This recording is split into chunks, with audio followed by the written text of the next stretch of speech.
pembelajaran kimia. Nah, kali ini materi yang akan dibahas yaitu sifat koligatif larutan. Sebelum memasuki materi, bagaimana kabar teman-teman semua? Semoga sehat selalu ya. Baik, karena ada pepatah yang mengatakan tak kenal maka tak sayang. Oleh karena itu, saya akan memperkenalkan diri dulu. Perkenalkan, nama saya Mita Aprilia Anugrah dari kelas 12 IPA 1. Untuk pembelajaran kali ini, ada 5 materi yang akan kita pelajari, yaitu konsentrasi larutan, klasifikasi sifat koligatif larutan, contoh soal, aplikasi dalam kehidupan sehari-hari, dan kesimpulan. Nah, materi yang pertama yaitu konsentrasi larutan. Konsentrasi larutan adalah jumlah zat yang terlarut dalam setiap satuan larutan atau pelarut. Berikut ini adalah rumus dari molaritas, yaitu M sama dengan N per V atau M sama dengan massa per R kali 1000 per V. Sebelum membahas molaritas, apakah teman-teman sudah tahu apa itu molaritas?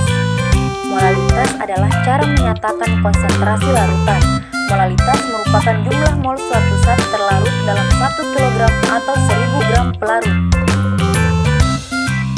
Adapun rumus dari molaritas yaitu M sama dengan N per P atau S sama dengan G per MR kali 1000 per P.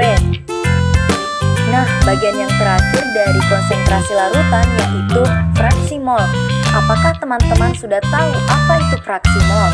Fraksi mol adalah perbandingan antara jumlah zat suatu komponen atau bisa pelarut maupun zat terlarut dan jumlah zat total atau mol zat totalnya. Mol zat total meliputi mol pelarut dan mol zat terlarut. Adapun rumus dari fraksi mol yaitu sebagai berikut. XT sama dengan NT per NT tambah NP. Baik, materi yang kedua yaitu klasifikasi sifat koligatif larutan. Nah, pertanyaannya, apa sih sifat koligatif larutan itu? Sifat koligatif larutan adalah sifat larutan yang tidak bergantung pada jenis zat terlarut, tetapi hanya bergantung pada konsentrasi partikel zat pelarutnya.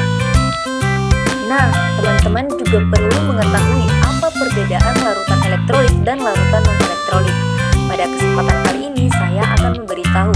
Larutan elektrolit adalah larutan yang dapat menghantarkan listrik, sedangkan larutan non-elektrolit adalah bahan yang tidak dapat menghantarkan arus listrik.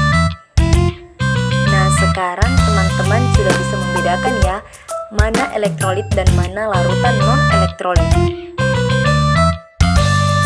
Nah, sekarang kita akan membahas tentang apa itu penurunan tekanan uap.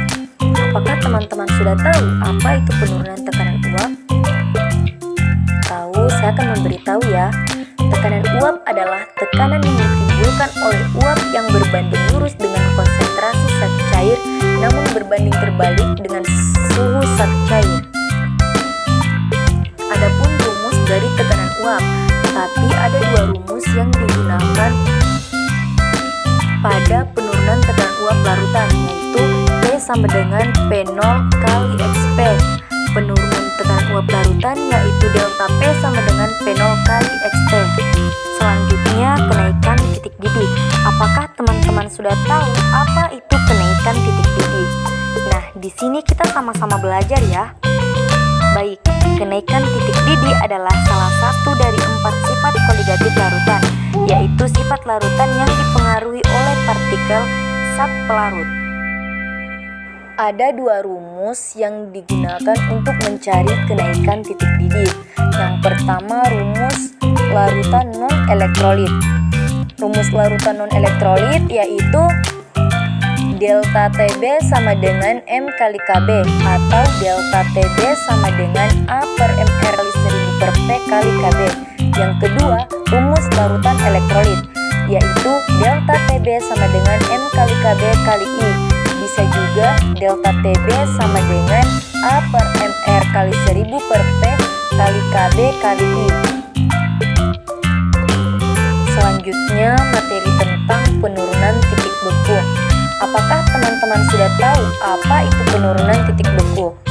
Titik beku adalah suhu dari tekanan tertentu saat terjadi perubahan perubahan wujud zat dari cair menjadi padat. Titik beku ini bisa mengalami penurunan atau disebut dengan penurunan titik beku ketika adanya penambahan zat terlarut ke dalam sebuah larutan. Ada dua rumus di dalam penurunan titik beku, yaitu rumus larutan non-elektrolit dan rumus larutan elektrolit. Rumus larutan non-elektrolit yaitu delta TF sama dengan M kali KF. Bisa juga delta TF sama dengan A per MR kali 1000 per P kali KF. Rumus larutan elektrolit yaitu delta TF sama dengan M kali KF kali I. Bisa juga F sama dengan A per MR kali 1000 per P kali KF kali I. Nah, materi selanjutnya yaitu tekanan osmotik. Apakah teman-teman sudah tahu apa itu tekanan osmotik? Tekanan osmotik adalah sifat koligatif seperti penurunan titik beku, yang berarti bergantung pada jumlah partikel dalam larutan tetapi tidak bergantung pada identitas kimianya. Adapun rumus dari tekanan osmotik yaitu rumus larutan non-elektrolit dan rumus larutan elektrolit. Rumus larutan non-elektrolit yaitu sama dengan M kali R kali T. Bisa juga V sama dengan massa per MR kali 1000 per ml kali R kali T. Rumus larutan elektrolit yaitu V sama dengan M kali R kali T kali I. Bisa juga massa per MR kali 1000 per ml kali R kali T kali I. Adapun contoh soal dari materi tekanan osmotik.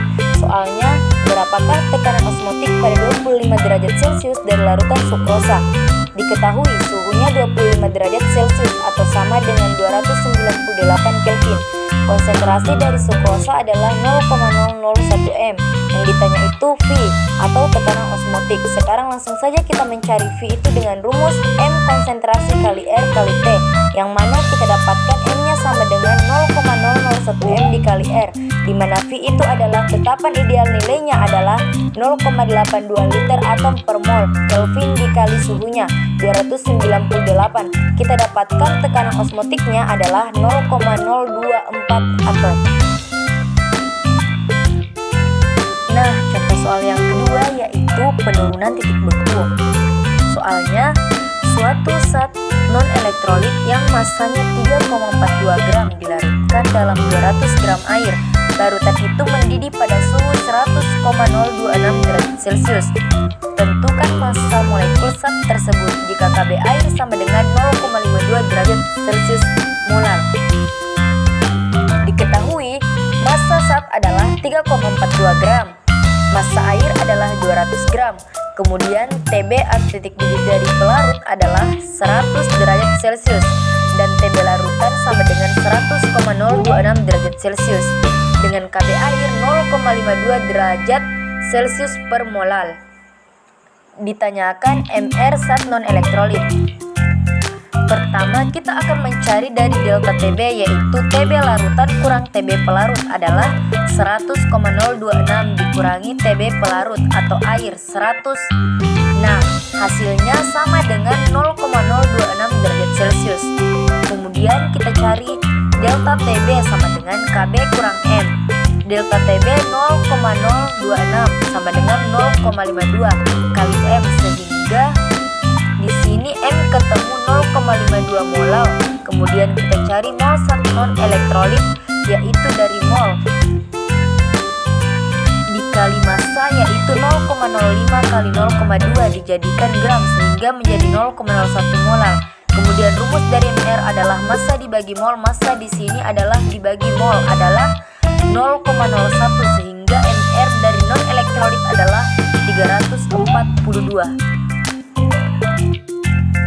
Nah, materi selanjutnya yaitu aplikasi sifat koligatif larutan dalam kehidupan sehari-hari. Yang pertama, penerapan penurunan tekanan uap.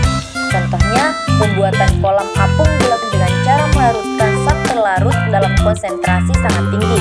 Yang kedua, penerapan kenaikan titik didih. Contohnya adalah proses distilasi dalam dunia industri. Yang ketiga, penerapan penurunan titik beku. Contohnya pembuatan es krim putang.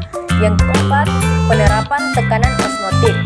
Contohnya, tekanan osmotik juga digunakan untuk pemurnian desalinasi air laut dan penyerahan air oleh tanaman.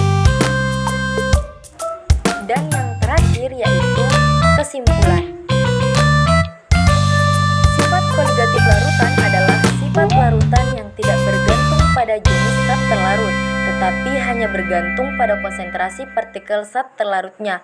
Sifat koligatif larutan terdiri atas dua jenis, yaitu sifat koligatif larut elektrolit dan koligatif larutan non-elektrolit.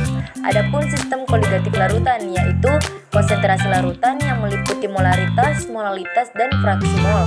Yang kedua, penurunan tekanan uap. Yang ketiga, kenaikan titik didih. Yang keempat, penurunan titik beku. Dan yang terakhir, tekanan osmotik. Nah, itu saja materi kimia yang dapat saya sampaikan pada pembelajaran kali ini. Terima kasih sudah menyimak dan menonton videonya dengan baik. Sampai jumpa di video pembelajaran kimia selanjutnya. Terima kasih, bye-bye.